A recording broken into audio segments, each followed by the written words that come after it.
Hi, Diane. Diane, everybody healthy? Hi, Diane. Yes, so far. Good. I hope everybody's okay. Okay, Tom, do you have attendance? Yes, attendance is taken. Okay, we're good to go then. I assume there's no public comment at this point.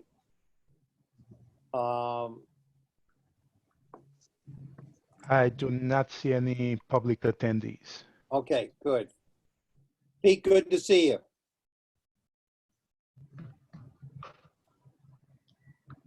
He's muted. Pete, you're unmuted. Peter, Yes, okay, you're good to go now. Good to see you. nice seeing Okay. you.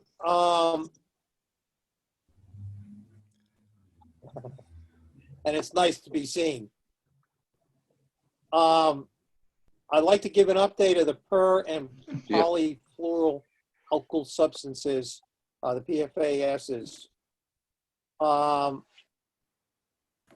What's going to happen here is aquaculture, state aquaculture, it was going to start testing shellfish, and testing labs will be set up at Yukon Central and Western. However, when the COVID-19 hit, that put a huge wrench on a lot of the work of testing. I do not know where they are now, because I know one of the things they were going to focus on was whether or not the COVID-19 has an impact on shellfish industry. And Tom, have you heard anything along the lines of that lately? No, Joe, I haven't heard a word about it. Tom?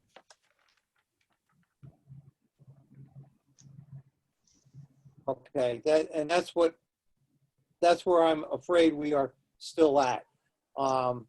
They weren't sure if they could get shellfish out for testing, because part of that is having the facilities to do the testing for shellfish and not people. The crunch right now and the priority is obviously people. So Chris, have you heard anything different? It's good to see you too. Chris? Chris He's is he's muted. Chris, you're muted.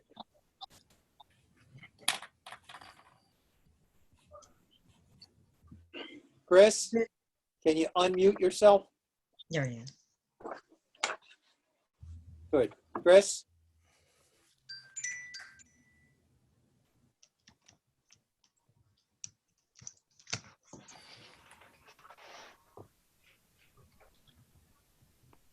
He's not moving. No, he's not. Okay.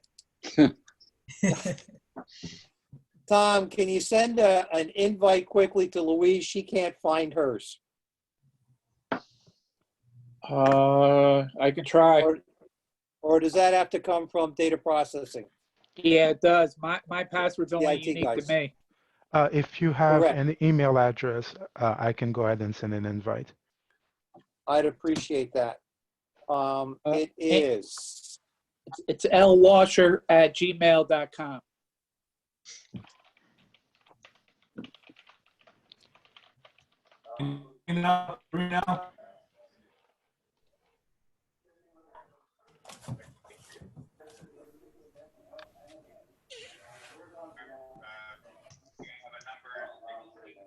All right, I'm sending it right now. Thank you, Anthony. Thank you.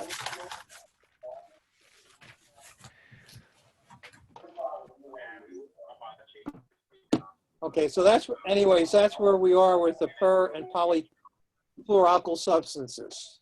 The Norwalk River Watershed Initiative meeting held earlier,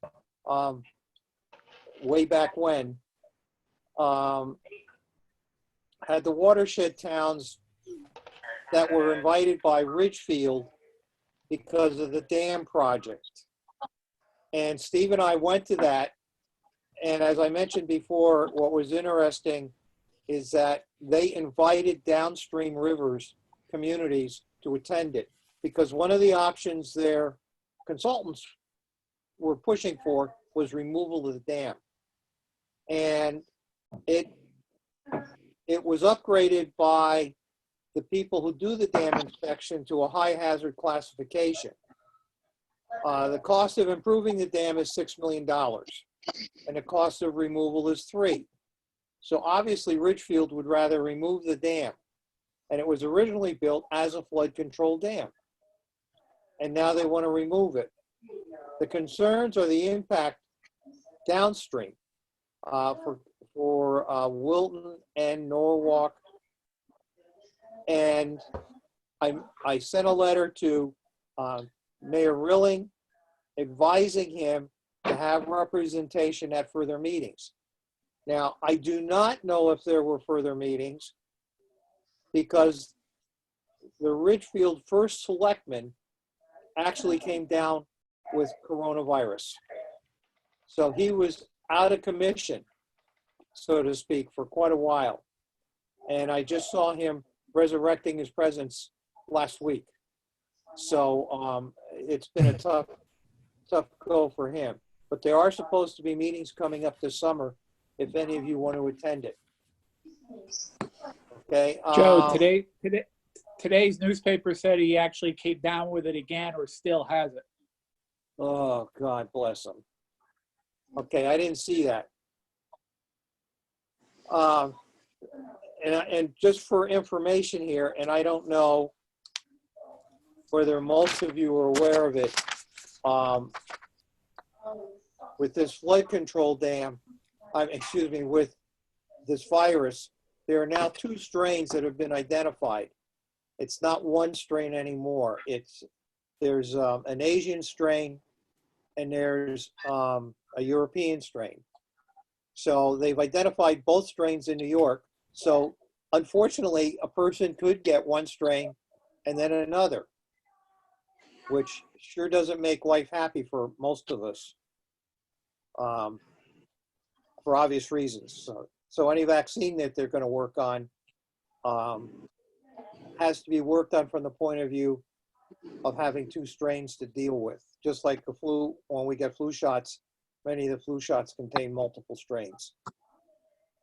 I did send a letter out, and in the process of doing it and attending the last Shellfish Commission meeting, when I was about the chlorpyrifos, as I was leaving the meeting, Tim Prainer, who's one of the local shellfishermen, said to me, he said, Joe, you know, I happen to have a brother who was on the board of Shorehaven. And Shorehaven was the one club that was identified as making a purchase for the chlorpyrifos. So I contacted him, and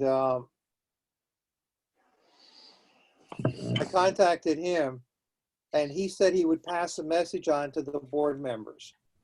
And what I asked him to do was see if they still had it, because they only purchased 3 pounds of it. And this was back in 2017, I think, which means for all their acreage, that would not last too long. And there was no evidence of any recent purchase. And I told them that. But if they could use a substitute, we would greatly appreciate it. Any questions on that? And I did point out to him, having a brother that's in the shellfish industry, getting rid of that stuff would possibly really help them with their shellfish sets, because it could kill the young shellfish. Diane, you wanted to do drinking water week. Go for it. Diane? There, I had to unmute myself. It's a whole new world. Yes, it is. Okay. Hi, everybody. I'm glad to see you all. It's been quite a trying time for people to get used to things, but there was still, life goes on, and I want to tell you, even EPA goes on. I just got off of a really excellent discussion of indoor air quality and school cleanings for my work. And also EPA had put together a discussion about about Drinking Water Week. So even though some of the regulations have been rolled back way too much or dispensed with, EPA is still functioning. And I just wanted to make the following suggestion. The first is the fact that in Norwalk we have very unique circumstances in that we have two quasi municipal water companies. And the PFAS in the public drinking water issue is of course still being reviewed at the State Health Department, but COVID has absolutely taken the forefront, as you can imagine. I would like to write something up and send it to you, Joe, and CC the rest of you, because I had requested in the budget of the Health Department that they request the ability to hire a third party, or a second opinion rather, just to do spot checking of the public water system, because especially in the first taxing district, that is where they have stated that in their well field, which is a small but still significant part of the supply, that they have PFAS that was over the guesstimate, the action level currently, and they shut down 1 or 2 wells. I am sure that Tom and Deanna have some information about this. The thing is that unfortunately in the budget, this was not done. The Health Department could ask for a special appropriation. And the reason why I'm suggesting that Deanna and Tom, just in case they feel they need the help, the second opinion, is because currently all of the information about the levels of PFAS in the water company systems are coming from the water companies. Not to say that they are not being truthful, it's just that from my hazardous materials investigatory background, it's always good to trust but verify. And the second kind of PFAS expert they need, in my opinion, is a hydraulic engineer who could help explain exactly the mix of well field water into the reservoir water system in the first taxing district. That is not clear. I have looked for that information, and it's just a way for us to be on a level playing field. And again, trust but verify. We need the first district's water for our city. We need it in the second district for our development, our health. They have a fine water quality. But unfortunately, what brought me to Norwalk was the well field, and it was for a different chemical compound, trichloroethylene. That source has been removed, but there's still lingering issues on the other side of the well field. They have a carbon filter system for that. They do testing for that. I'm not concerned as much about that, but I am concerned that we need more data to make sure that everything is on the up and up. So I will first of all entertain any questions on that part, and then I'll quickly do the drinking water wells after question. So Diana, what specifically are you asking from the independent person you want to bring on versus the water company persons? Right. The city has a stable of very qualified consulting firms. Many of them are national consulting firms that have specialties on sampling properly public water supplies. And so when I write up the details, I didn't think I would have much time tonight, but what I feel the health department needs, because they don't have, and I wouldn't expect them to have, experts on this internally in the staff. And the consultants would help advise Tom Closter and Deanna in assuring that we have a handle on the PFAS level in both water utilities, but especially the first taxing district. The hydraulic engineer, or whatever type of engineer is seen as being the right type of engineer, would help review the documents on the mixtures of the reservoir water versus the wellfield water, because it would take someone who is knowledgeable about blending and the pipe systems and the pressure. That is the second part of that particular request. The first part is for someone who, of course, is qualified to do the testing. I don't believe there are tests of the residential faucets, but again, I have not analyzed every line item, but in my cursory review and asking some questions, it seems that there just needs to be, on occasion, just an unannounced checkup. That's all. So you're looking at the Department of Health hiring someone specifically for that as an independent outside consultant, correct? Yes, it would be a way for our Water Quality Committee to support the health department having the resources if they need them, when they need them, to give them additional information about PFAS in our public drinking supply. Okay. Okay. Tom, you have any input on that?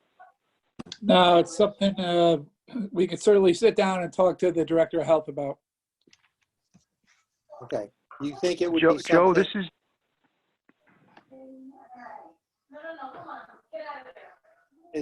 Is that something you think the health department would be interested in?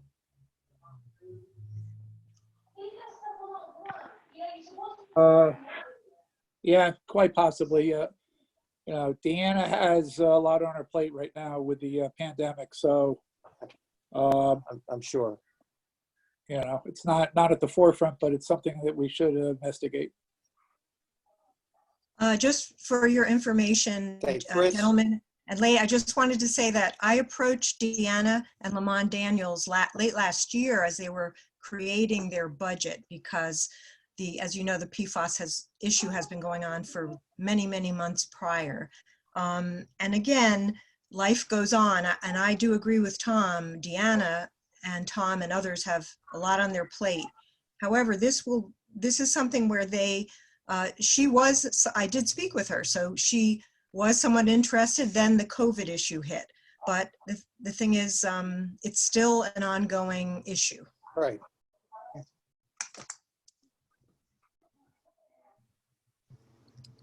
So do you want me to finish up with the private drinking water Okay, wells? Chris? It'll be 30 seconds. Well, I was going to ask Chris a question, but I think he has us doubly muted. Okay. Oh, there you go. So go ahead, Diana. Okay. Again, in celebration of Drinking Water Go ahead. Week, about 21%, 22% of the city is on, people are on private drinking water wells. And I think this committee, and I briefly spoke with Louise, I would like us to consider developing towards the middle of the summer, end of the summer, using already created materials that are free from the government, the federal government and the state government, on behalf of our Water Quality Committees, just working with the city to get some information on the website, maybe have a press conference or two, find a way to let the public know who are on wells how to protect their wells from contamination, but also the issue of quantity, because especially in the summer, if it's particularly hot summer, at times there could be issues. And I think in celebration of Drinking Water Week, I like Pete Johnson's kitty. Anyway, I think it would be a wonderful way for us to continue with public outreach on something that's easy for us to do, is a good thing for the public and the environment, and working with our city and health department. What do you say? Anybody?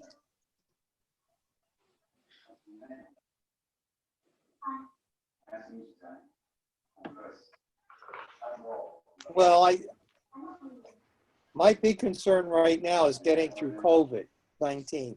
And I'm sure that's the water departments and everybody else's, because that's one of the things we have to talk about tonight.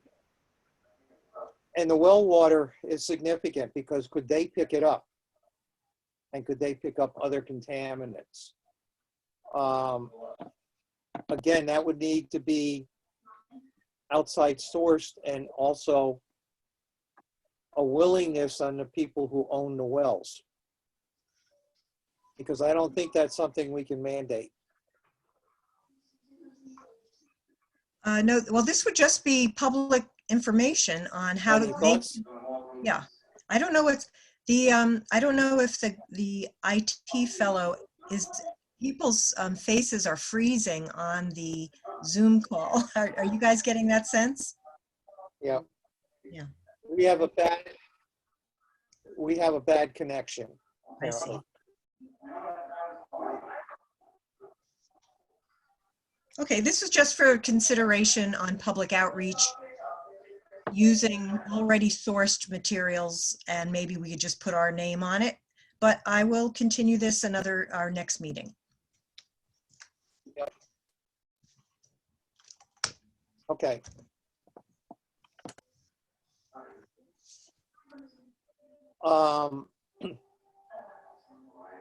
Facts relating to COVID-19 and wastewater treatment process and discharge into Long Island Sound and rivers. Now, I had sent a letter out to Deanna, and I had also sent one out to the mayor, and I sent one to Chris, and I sent one to Aquaculture, asking if they had any information on that.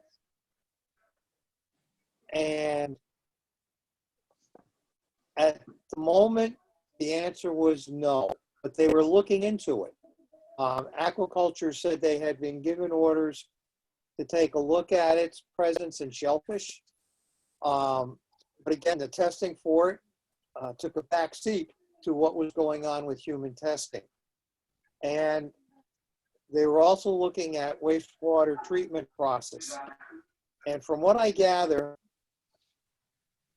if there is any chlorination that is used in the process, that tends to kill. However, my big worry, and we used chlorination, and Steve, I think you were down to the plant, correct? Steve?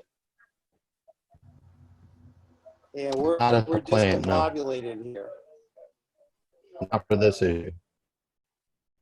Don't they do chlorination, So there's a, Steve? yes, of course. And they chlorinate, yes, and they chlorinate bypass as well. Right. Now, our big concern are the Wet weather flow spills and that dry take weather flow. place that do not go through the treatment.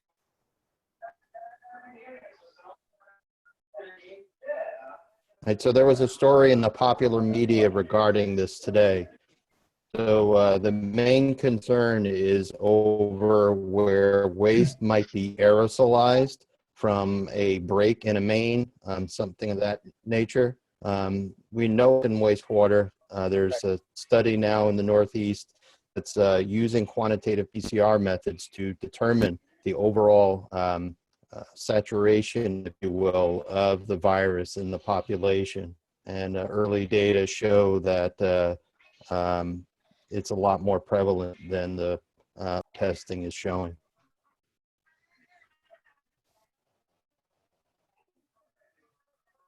Okay, and as we have breaks in our systems here, we do have to worry about this. So it's something that has to be on the agenda for the Shellfish Commission as well as the Harbor Commission. We made the Harbor Commission aware of that on Tuesday night, so that they are up to date on that, I hope. Anything else that you want to bring forth?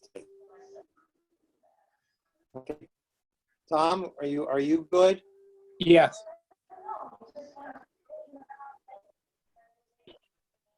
Excellent. Dick? Yeah,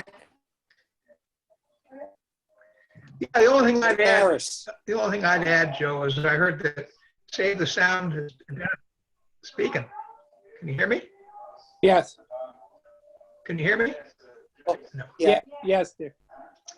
The only thing Yes. I would add is that Save the Sound has identified Norwalk as a heavy polluter, and they're going to be Yep. coming in to investigate. I don't know if you've heard anything about that. I got it by rumor, but that's what I heard. Have they talked about source, Dick? And what are they basing that on?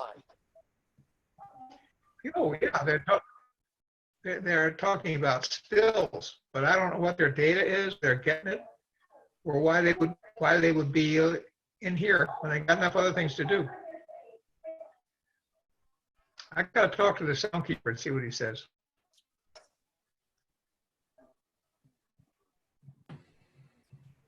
I'd appreciate that. I know I've been getting a lot of advertisement for they might be needing to beat the drum to get some attention. You know, I hope it's not based on fact. But we'll see.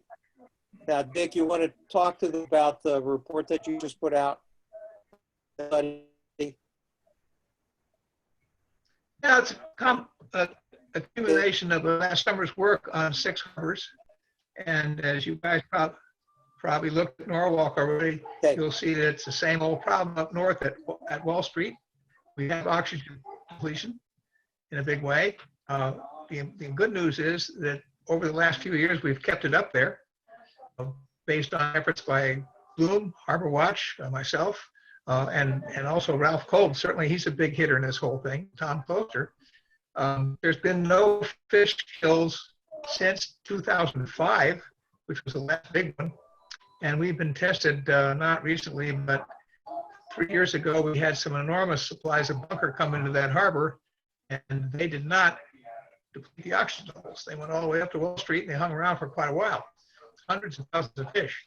So slowly but surely, we're making progress. Yeah, there's still input from bacteria, heavy at times with the rain, but one by one, Kolb and his crew have been shutting off leaks into that harbor. Over 60 leaks since 2006. Harbor Watch found about 30% of those. And it's a great team, probably the best harbor we have anywhere. But you can always push for more, and you can always say that the bacteria levels aren't where they should be. Fine. It's an ongoing target. But there's also another problem. The density of stormwater coming into that harbor is extreme. And it's going to take a lot to get the last 10% if we ever get there cleaned up. The harbor sewage treatment plant is underway as far as fixing the wet weather flow discharge. It was subject to putting in either too much chlorine or too little. So it's being modified with a dechlorination unit to make it like to make it act like similar fashion to discharge number 1, which is dry flow. So the improvements are still ongoing.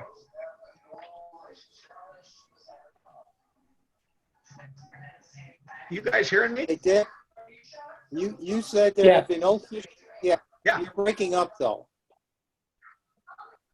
You said there were no fish kills since 2005.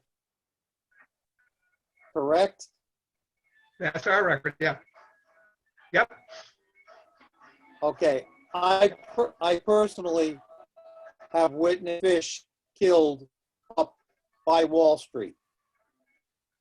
And not a lot, not like we used to have, but Well, we there did have not. been numerous floaters up there. Right.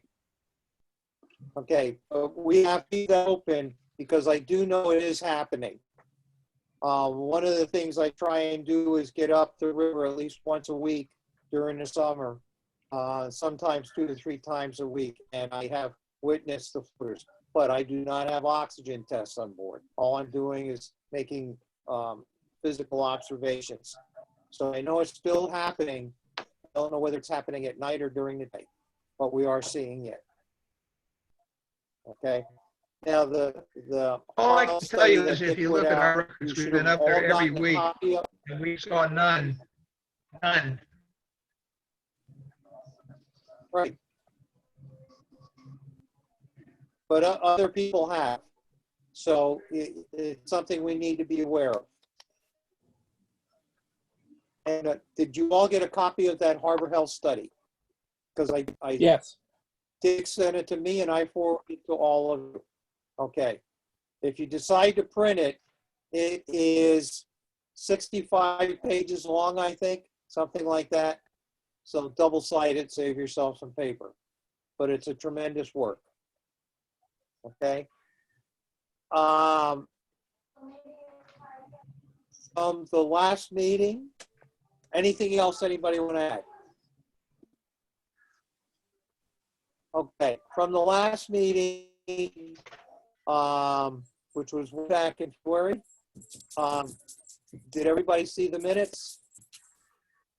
Yes, no, Yes. move for approval?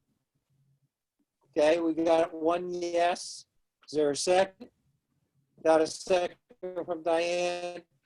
All in favor? And I'll put a motion on the floor to accept Yay. them as presented. Aye. Aye. Okay, Aye. all in favor, aye, and we got all ayes. Any abstentions or nays? Okay, we're move to adjourn. And that'll give. Hey, Joe, can I take my five seconds before you adjourn? Joe, you hear me? You can take more than 5. Okay. I thought you were Well, just. I heard you mention the Ridgefield flood control Yeah. dam earlier, and I really couldn't get into the conversation, but that would really be up to the state to determine who future ownership of that dam is. It's not on Ridgefield to spend any money. So it really is something that I think is trying to negotiate to buy that flood control dam from NRCS, but I can't have a recent status on that, so I can't really say. But that was the last I heard, was that there was an attempt to purchase the dam for the remaining life cost of the dam, which hopefully won't be very much money. Another thing I'm aware of is that Aquarian has submitted a permit application, actually a renewal. They have a permit to divert somewhere around 7,000 gallons of water from their Bridgeport system through the Southwest Regional Pipeline over to Stamford and Greenwich. So they've submitted a renewal application, and they've upped the diversion in that renewal application to 14,000 gallons instead of 7. Part of their justification is be able to meet minimum flow releases from other reservoirs. So just be aware that that's on the table. And if you want to get a copy of the application, you can get it from Aquarian. And there's some complications with the Now that along the pipeline, that's along the park. the meeting point is in Silver Mine area, but yeah, eventually it goes down to Greenwich. So I think that's the same basic project as they use for the emergency pipeline along the Merritt.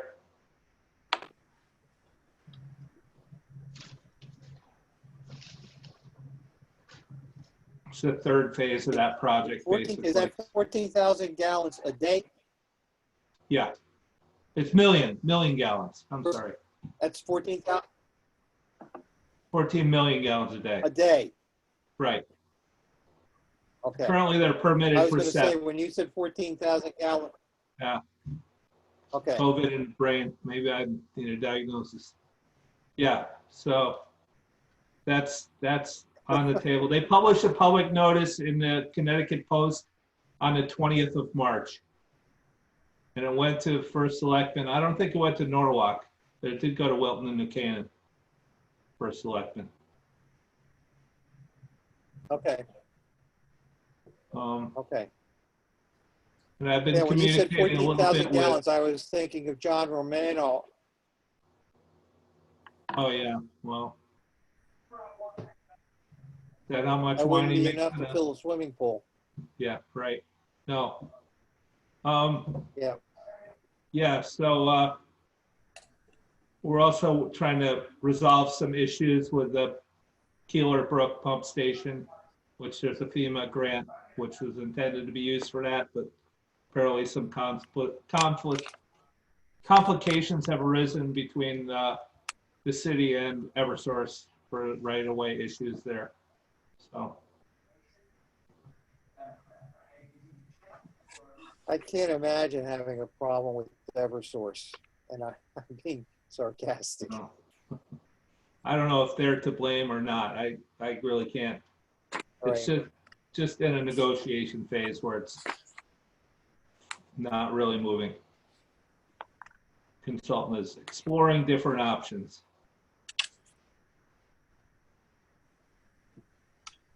Okay. Okay. Well, thanks, Chris. Anything else? No, I don't think so. Okay. I think that's. I think that's we're all on I've got. time. Joe? Yep, we're a little early, Tom, but that's okay. Yep. Yep, that's Yeah, fine. Go ahead, John.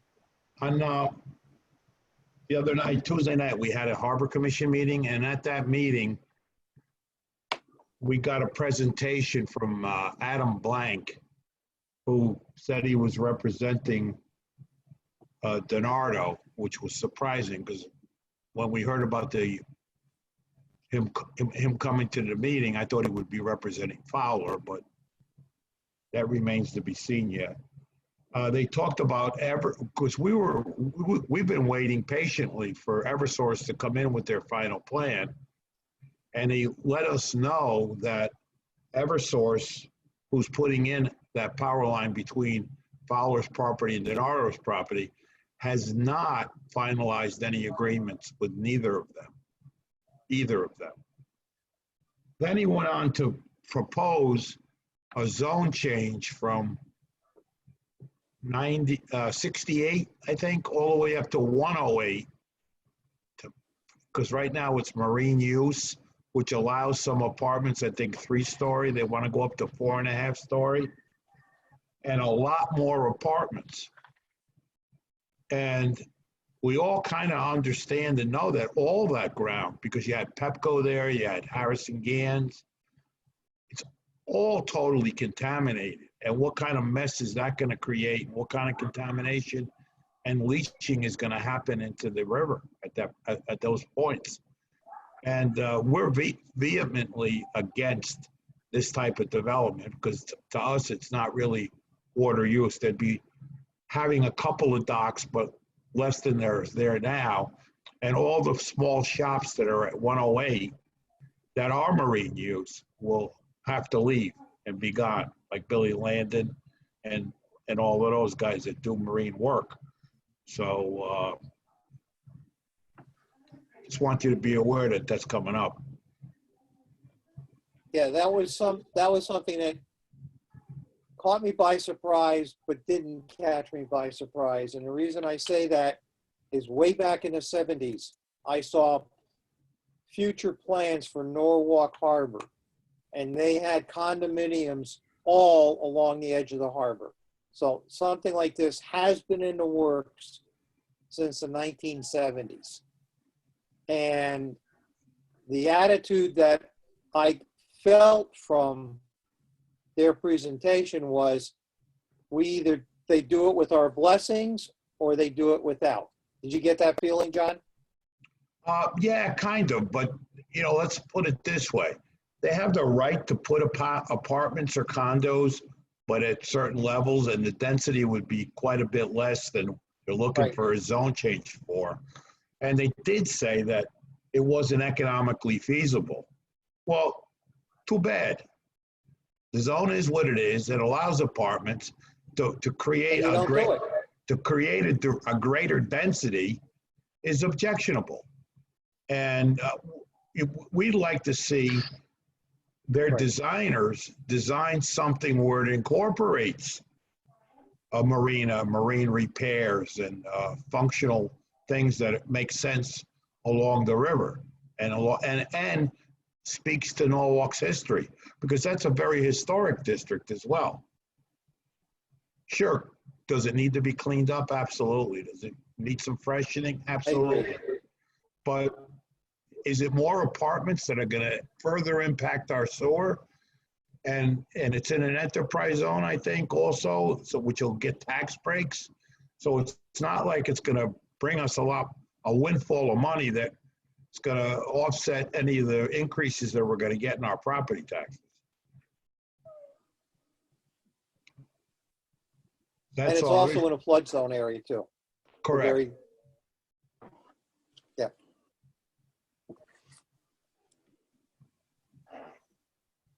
Okay, as I said before, anything else? Yeah, I want to know, how many more Okay, I condos? hope you all and stay apartments do we safe and need? well. What's that, Pete? How many more condos and apartments do we need?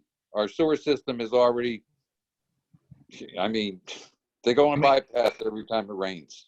This We have particular problems. this particular issue and item has to be fought from many different levels, many different angles. I agree. And even if you have to bring, I mean, the harbor, we're limited to how we can address it.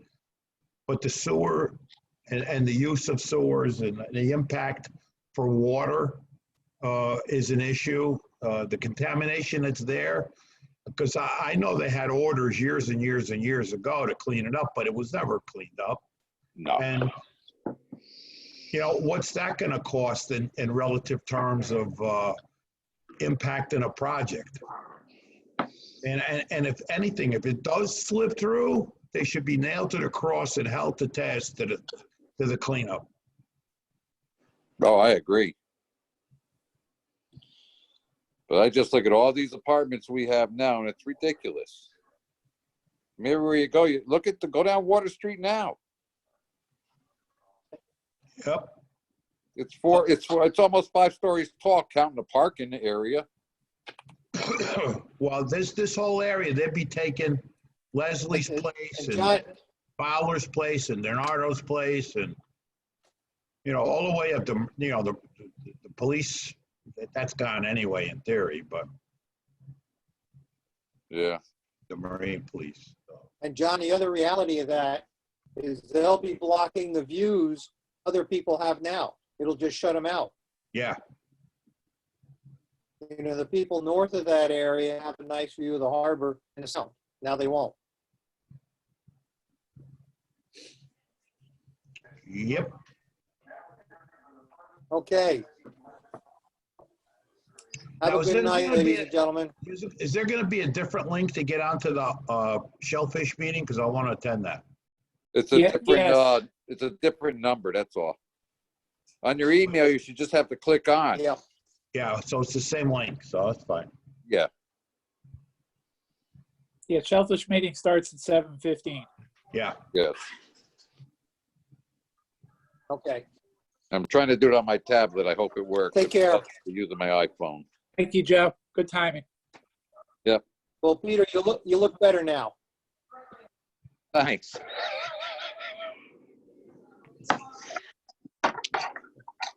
Peter's going to go make a martini. Okay. Oh, You no, I don't drink. 34 years. don't drink anymore Or any less. or any less. I don't drink at all. Water. All right, we'll see you guys in a half hour. Okay. Ciao. Okay, thank you. Yeah. Thank you. Bye. Thank you. Good night. So, Night. Good night, Thank you, everyone. Anthony.